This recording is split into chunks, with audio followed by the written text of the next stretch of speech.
Oh yeah, you know those big demons at the beginning with great big wings? This is what happened to them. For some reason they lost their wings and they're now the same size, they just don't fly. I think like with the Griffin section, they were supposed to be flying and flying sections, but they just scrapped it.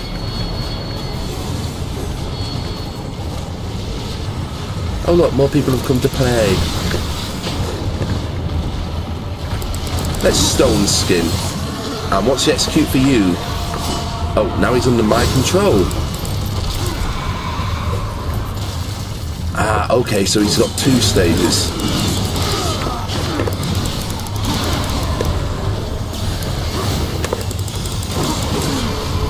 Yeah, stone skin, definite advantage now that these guys are about, because their knockback is ridiculous.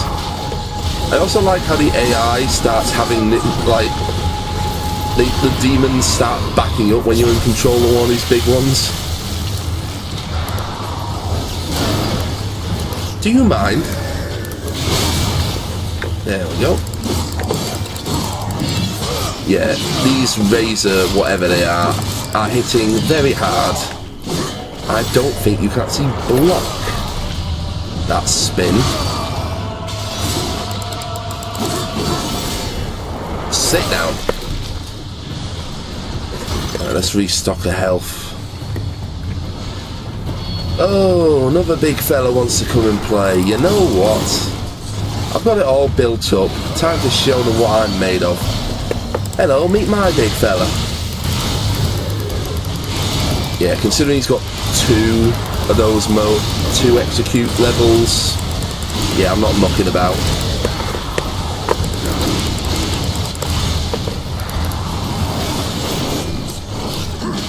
Sit down. Hey look, I can spin 2. Yeah, you can't block the spin, as I just attempted. He just puts them into the floor. It's an amazement he doesn't go through it. Yes, because amazement's a word, Cameron. I think it is, but in the wrong context. You're done. Any more? Any more for any more? See, I'm probably doing all this just to, I think, literally just to unflood the train car room. Yes, I know what a beholder. I need to turn that off at some stage if I can. Like, I know what a beholder key is. I've stabbed enough of them in the face. As a locking mechanism, you know, it's really one use only. Oh, hang on, speaking of.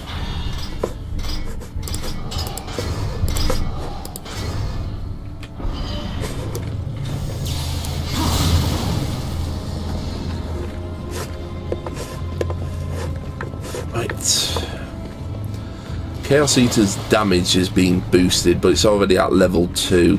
I wonder if I should put the combat law on it.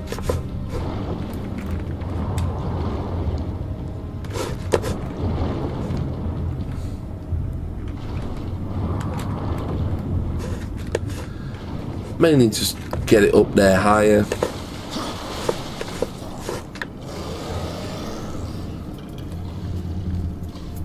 I don't know why they walk away like xenomorphs. It's, you know, you've announced your presence with that great big bloody roar. Okay, health thing there.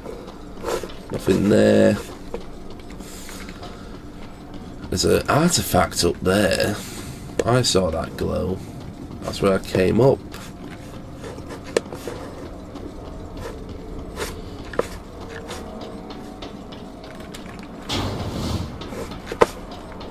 Apocalypse, you'd never think it would involve a lot of running, would you? Ah, okay. Alonzi.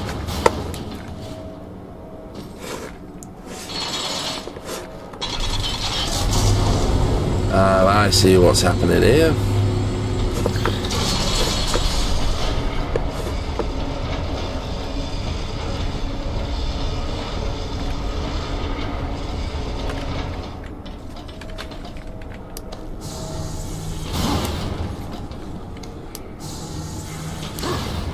I forgot. Really, that little piece of metal is jamming this great big engine block.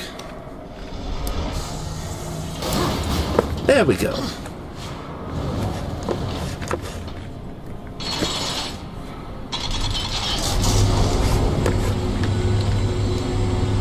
Well, this is easy enough done.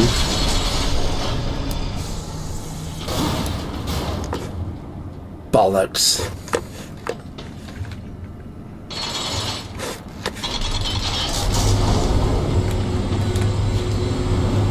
Right, so I've got to bring this down. I'll get this artifact first. Again, don't know what he gives me if you get all the artifacts. It's been a while since my original playthrough of this game.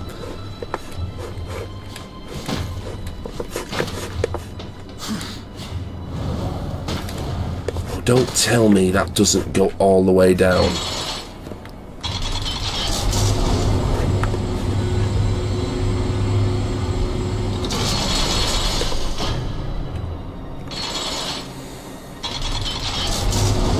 Okay, apparently these things have only a limited range of movement. Right, let's knock this down. And I'm going to have to go all the way to the end now, aren't I?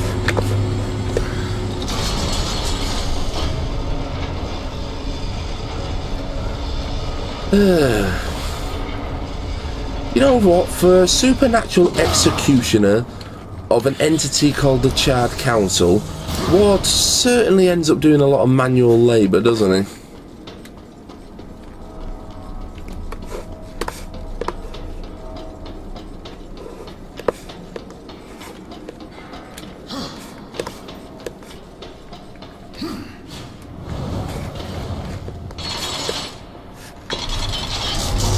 Down we go.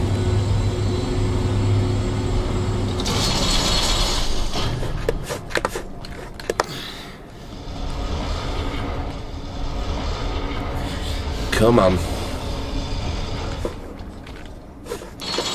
Don't quite know who left this here for me to mess about with, but I am grateful.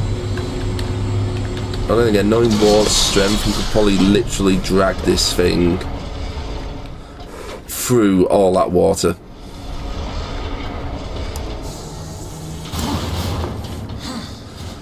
Serve the council, see exotic new planes.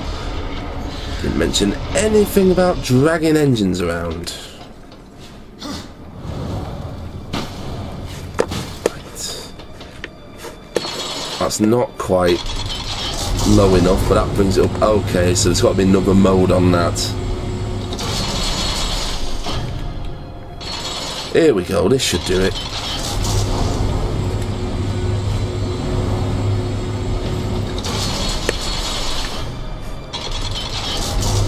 Up we go.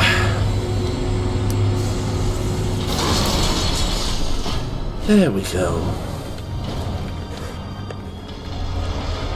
Let's drag this over here.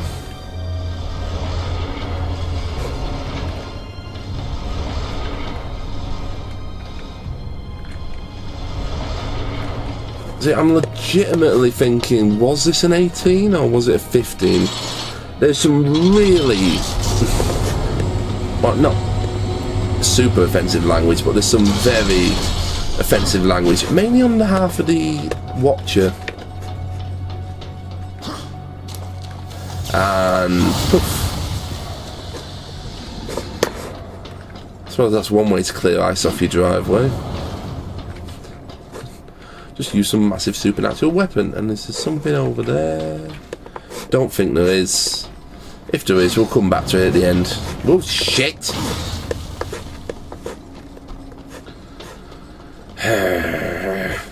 Be right back.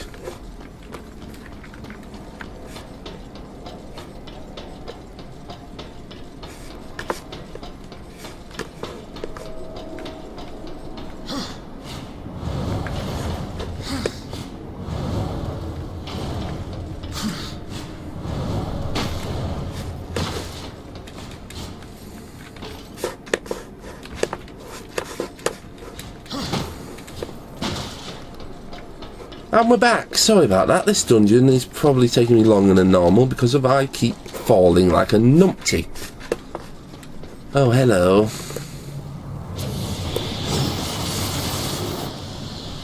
Pretty sure I gave you Ricochet.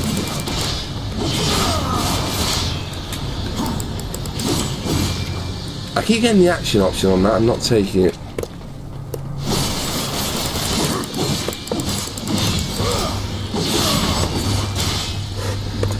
I mean, these things aren't that bad, they die easily enough, but I think it's a case of if they were like this over drop, there'd be an issue.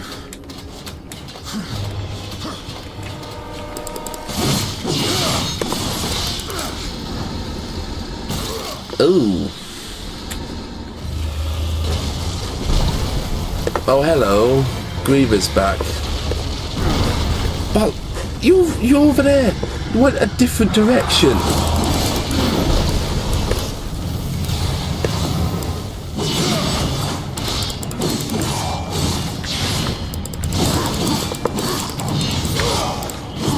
Are you done? You're done.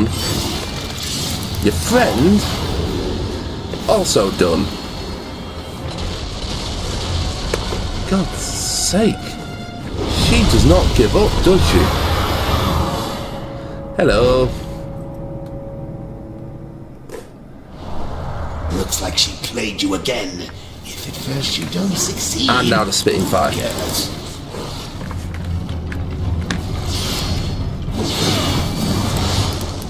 Okay, good to know there's now a fire spitting type.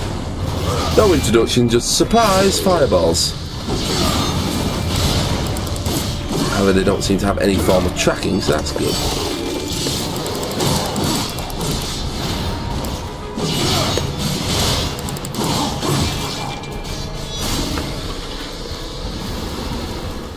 Hey. As I was about to say, yeah, I think that's what was disappointing about the Griever. She has all these opportunities to take War out, and she doesn't take them.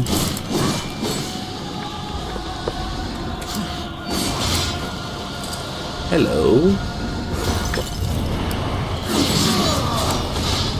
There's a map over there, and there's water down there. Oh, good lord. Well, that did the job.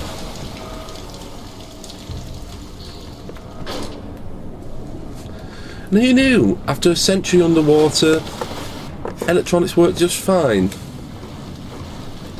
Let's see what's in this chest, however. I mainly do these because they look the exact same as the Beholder ones, and I don't want to have to come back for them. Oh, now I get a map. Okay. Probably halfway through the dungeon, but now... Oh, hello. Ah, you can't hide from me. Swimming straight down. Apparently something War has issue with. It's another soldier artifact. Excellent.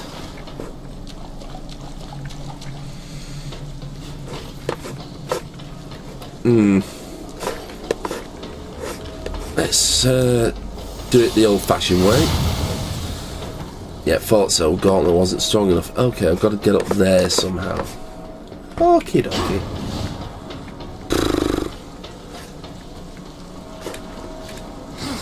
Ah, it's the good old fox, hen and corn deal, only with trains and demons. I'm just going to check places, because I seem to remember there being some... Yeah, I thought so. There's two different ways up.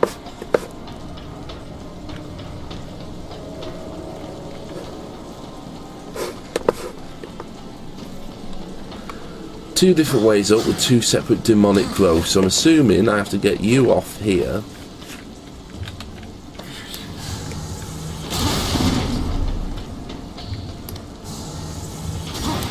No, okay, it's block the way up. Nothing up there, okay. Alright.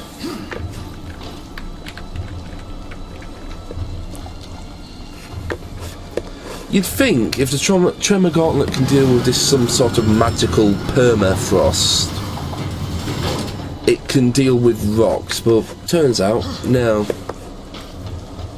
Right, okay. Nearly there.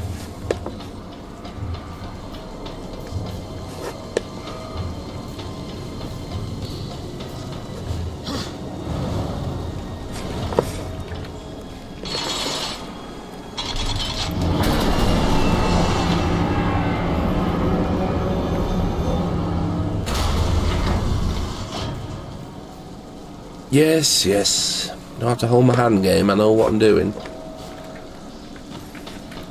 Right. Now I don't know if this is the right way or if it's the bonus way. So I guess we'll find out.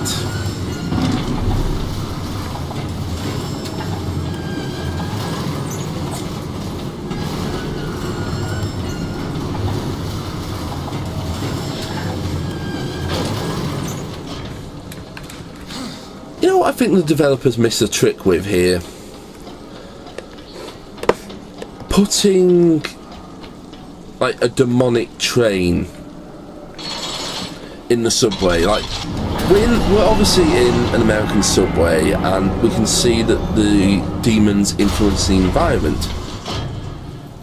I think they missed the trick by not having like a demonically possessed train rolling about.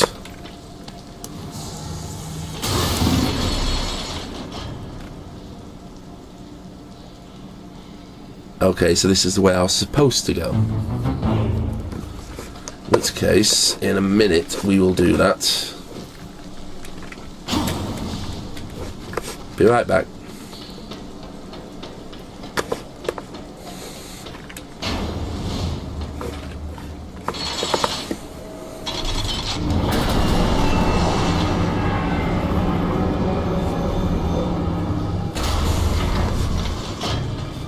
But you know what I mean? You know what I'm getting at here? Like, just a demonically possessed train. Hell, give it the voice of Ozzy Osbourne. That would have been just one of those where it's like, yeah, I don't mind how terrifying this is. Ozzy Osbourne shouting insults after me as a fiery hell train comes after me. Best level ever.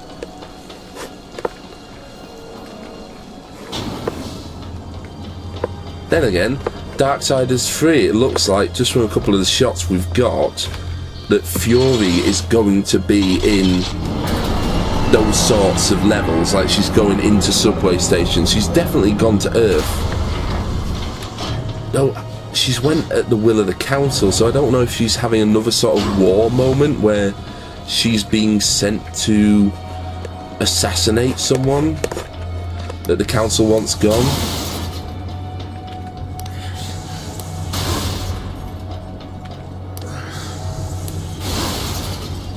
I don't want to fully charge it in case it goes too far.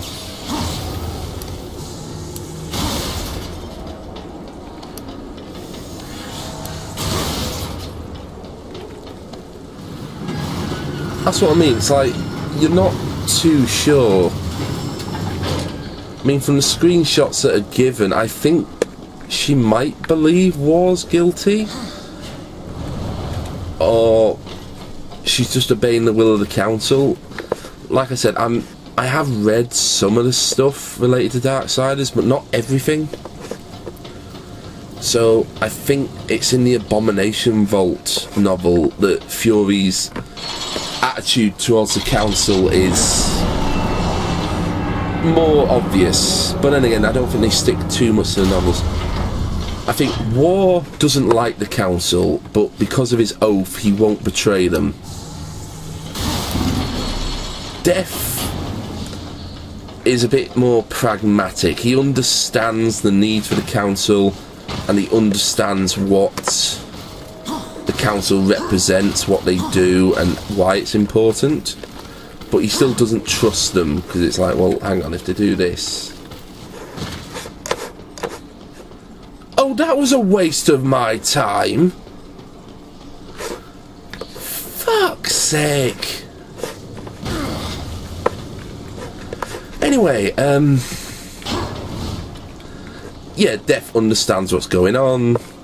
He understands the need for the council. He understands the war between heaven and hell. But he's also a bit pragmatic. He doesn't believe everything they say. Like, he makes his own judgments up. I think Death's actually the leader of the Horsemen. And I think Strife comes off a bit... Like, he doesn't really care what the council are. He'll still do the job because he's aware of what happens if he disobeys. You know, the Darksiders universe, they're very big on, like, there is resurrection after death, but you won't remember your previous life. So, you know, you can die, and that is you done. Like, he understands there are consequences if he disobeys, but at the same time, he doesn't trust the council at all. But he's also very pragmatic. Like, he understands why they have to serve the council, why the council's there. Doesn't agree with the council at all. Like, Death agrees that the council needs to be there, but Strife doesn't. So, when it comes to his orders, he'll judge them in his way, especially if there's a way for him to do it to screw over the council. Right, so this is a battle area. Okay, good to know. I was thinking then, why are we going back this way? And it's like, oh wait, hang on, there's a load of stuff further along.